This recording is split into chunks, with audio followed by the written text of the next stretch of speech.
Assalamualaikum warahmatullahi wabarakatuh. Halo semuanya, perkenalkan nama saya Chani Agnia Cahyani dengan nomor pokok mahasiswa 2421511111035. Saya dari jurusan Pendidikan Matematika, Fakultas Keguruan dan Ilmu Pendidikan Universitas Siliwangi.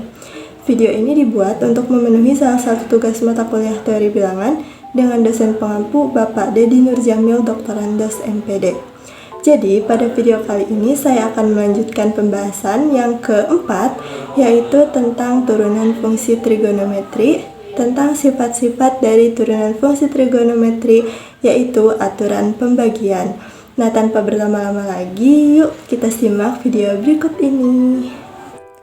Nah, pada video kali ini kita akan melanjutkan pembahasan tentang sifat-sifat turunan fungsi trigonometri yang terakhir, yaitu aturan pembagian.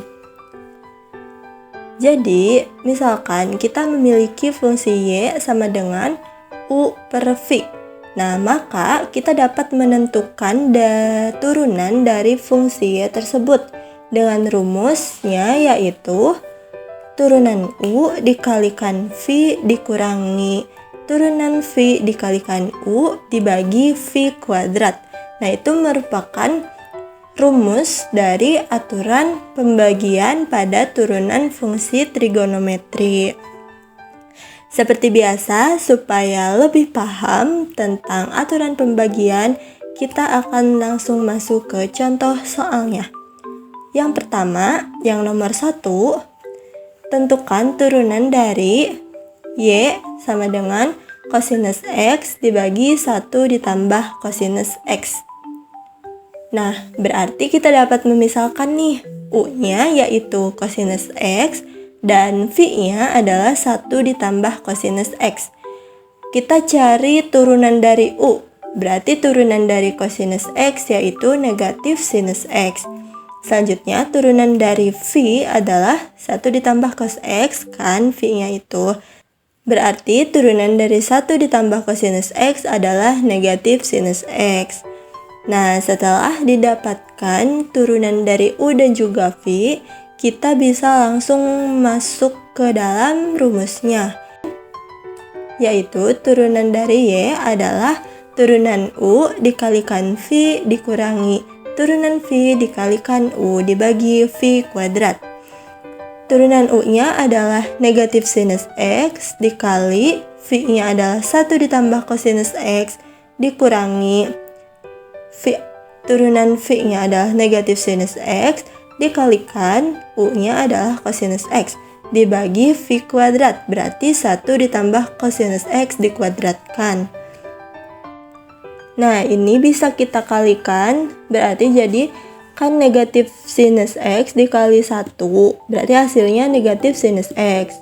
Nah, negatif sinus X dikali kosinus X, yaitu hasilnya negatif sinus X dikalikan kosinus X.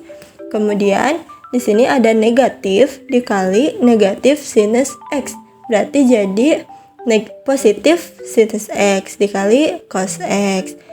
Kemudian dibagi, ininya kita tulis ulang saja, yaitu 1 ditambah cos X dikuadratkan.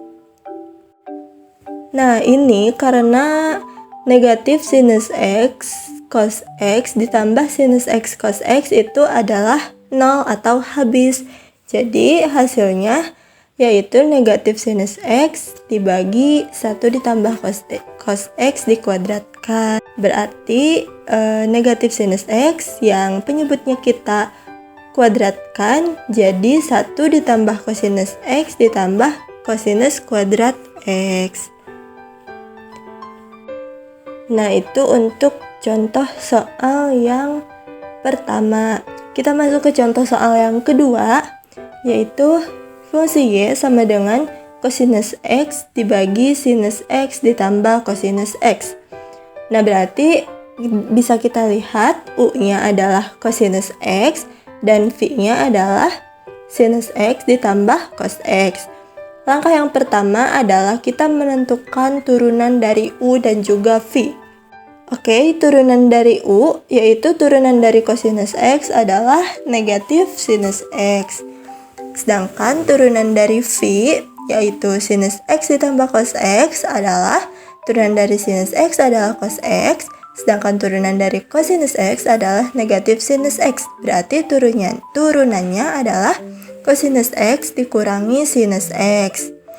Nah, setelah itu barulah kita masukin ke dalam rumusnya, yaitu berarti turunan U adalah negatif sinus X dikali V-nya adalah sinus X ditambah cos X dikurangi turunan dari V yaitu cosinus X dikurangi sinus X dikalikan U yaitu cosinus X dibagi V kuadrat yaitu sinus X ditambah cos X dikuadratkan. Nah, ini seperti biasa kita bisa mengalihkan, yaitu negatif sinus X dikali sinus X adalah negatif sinus kuadrat X, kemudian negatif sinus X dikali cos X yaitu negatif sinus X cos X. Selanjutnya yang ini juga kita kalikan.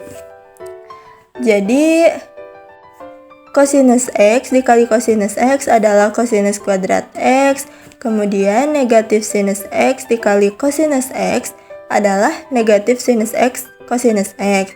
Nah, tapi di sini terdapat tanda negatif lagi, berarti negatif dikali negatif adalah positif. Jadi hasilnya positif sinus X dikali cosinus X. Dibagi ininya kita penyebutnya bisa dikuadratkan. Jadi hasilnya sinus kuadrat X ditambah 2 sinus X cos X ditambah cosinus kuadrat X. Nah, kita tulis lagi, berarti turunan dari fungsi Y adalah, ini bisa kita coret, yaitu yang negatif sinus X cosinus X ditambah sinus X cos X, karena hasilnya adalah habis. Jadi bisa kita coret, jadi tersisa negatif sinus kuadrat X dikurangi cosinus kuadrat X. Per yang cosinus kuadrat X-nya bisa kita kedepankan. Jadi sinus kuadrat X ditambah cosinus kuadrat X ditambah 2 sinus X cos X. Jadi hasilnya, nah ini kita bisa menggunakan identitas trigonometri, yaitu yang negatif sinus kuadrat X dikurangi cosinus kuadrat X. Yaitu bisa menggunakan identitas yang sinus kuadrat X ditambah cosinus kuadrat X sama dengan 1. Nah, karena ini di soal itu negatif sinus kuadrat X dikurangi cosinus kuadrat X, berarti yang ini kita bisa kalikan dengan negatif 1. Jadi negatif sinus kuadrat X ditambah cosinus kuadrat X sama dengan negatif 1. Berarti ini adalah, kita bisa tulis negatif 1 dibagi.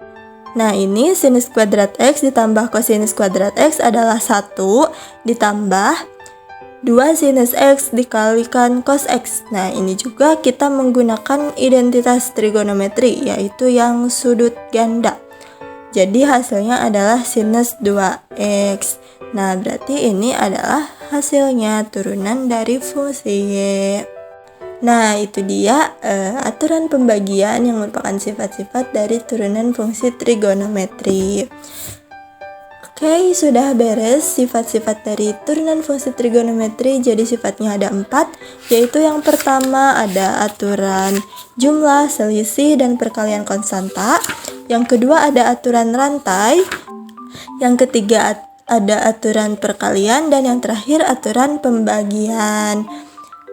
Nah, mungkin cukup sekian pembahasan video kali ini. Sampai jumpa di video berikutnya.